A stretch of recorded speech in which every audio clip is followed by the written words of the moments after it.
Cybercrime. Cybercrime adalah tindak kejahatan yang dilakukan secara online. Kejahatan ini tidak mengenal waktu dan tidak pilih target. Bisa terjadi pada individu atau perusahaan dimanapun berada. Anda perlu waspada. Dalam praktiknya, cybercrime bisa dilakukan seorang diri atau melibatkan sekelompok orang. Para pelaku cybercrime tentu adalah orang yang sudah ahli dalam berbagai teknik hacking. Bahkan tak jarang sebuah aksi cybercrime dilakukan dari berbagai tempat berbeda di waktu bersamaan.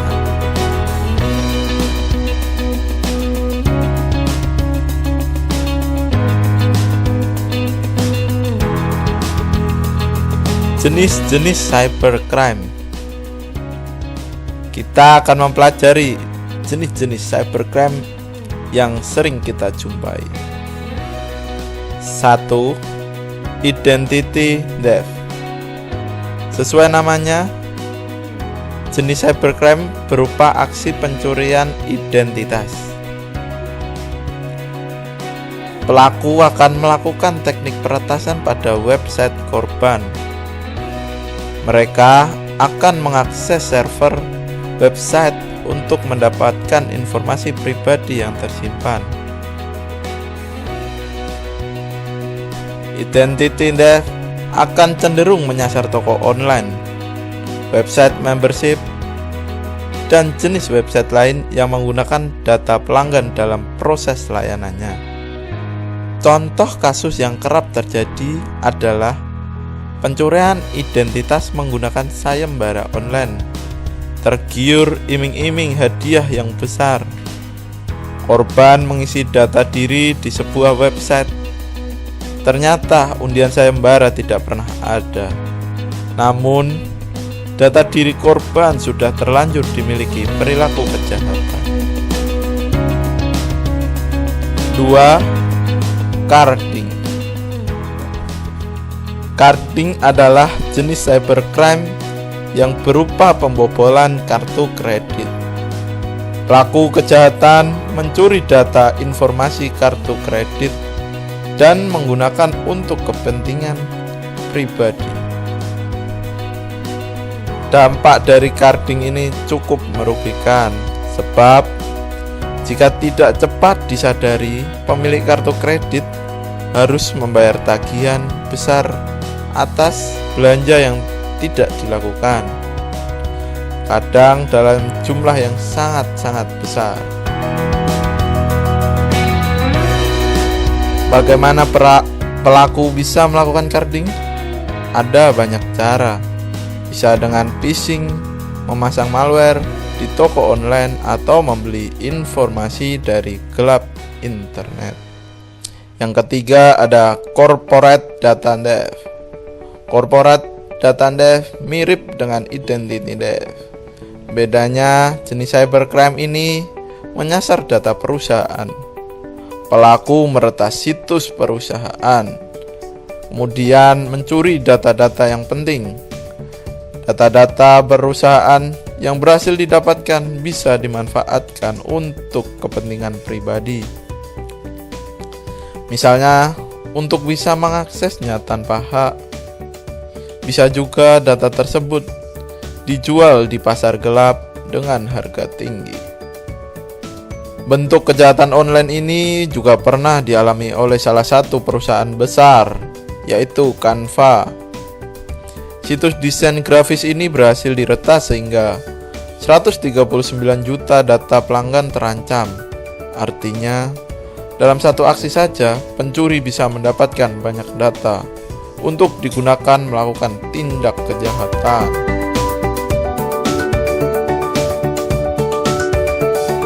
Yang keempat, cyber extortion. Istilah ini mungkin masih asing bagi telinga kita semua. Padahal jenis cybercrime berupa pemerasan ini cukup sering terjadi. Kejahatan online ini bisa menimpa perusahaan atau pribadi. Modusnya, pelaku akan meminta uang sebagai tebusan atas data penting yang telah dicuri. Kasus cyber extortion yang marak saat ini adalah penggunaan ransomware.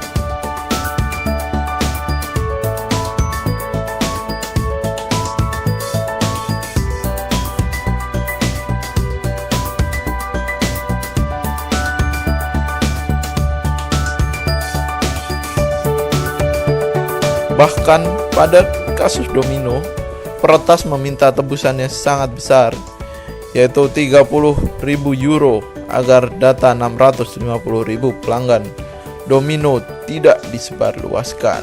Yang kelima ada cyber espionage. Cyber espionage yaitu jenis cyber crime yang memata-matai target tertentu, seperti lawan politik, kompetitor suatu perusahaan, atau bahkan pejabat negara lain. Pelaku di sini menggunakan teknologi yang sangat canggih untuk memata-matai secara online. Cyber espionage biasa dilakukan dengan memanfaatkan spyware dengan aplikasi yang ditanam di komputer korban. Semua aktivitas dan data penting bisa diakses tanpa disadari. Sebagai contohnya, kejahatan ini pernah menimpa tokoh besar, yaitu Barack Obama. Saat itu, spyware digunakan untuk mencuri data sensitif terkait kebijakan luar negeri Amerika.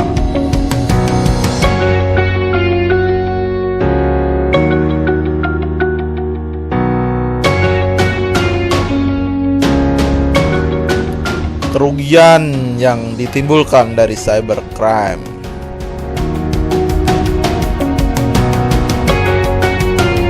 Yang pertama, reputasi online bisa terancam. Gunakan aktivitas online untuk berbisnis.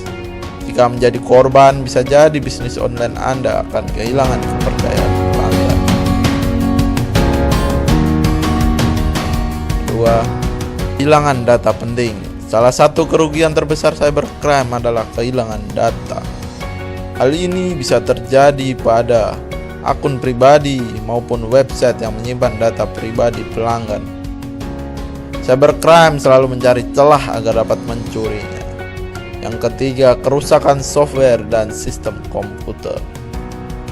Salah satu yang membuat heboh adalah serangan ransomware WannaCry yang menyerang berbagai website pemerintah. Saat itu, serangan yang terjadi menyebabkan banyak perangkat yang tidak bisa diakses.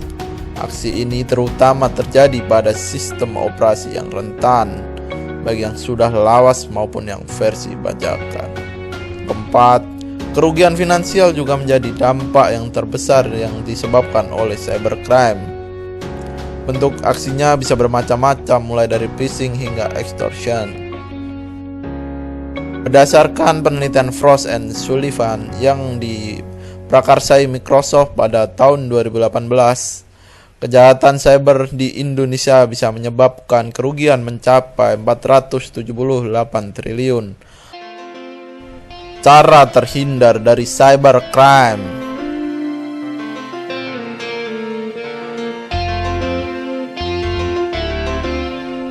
Yang pertama, gunakan hosting yang aman. Bisa dikatakan inilah langkah penting sebagai upaya melindungi website Anda.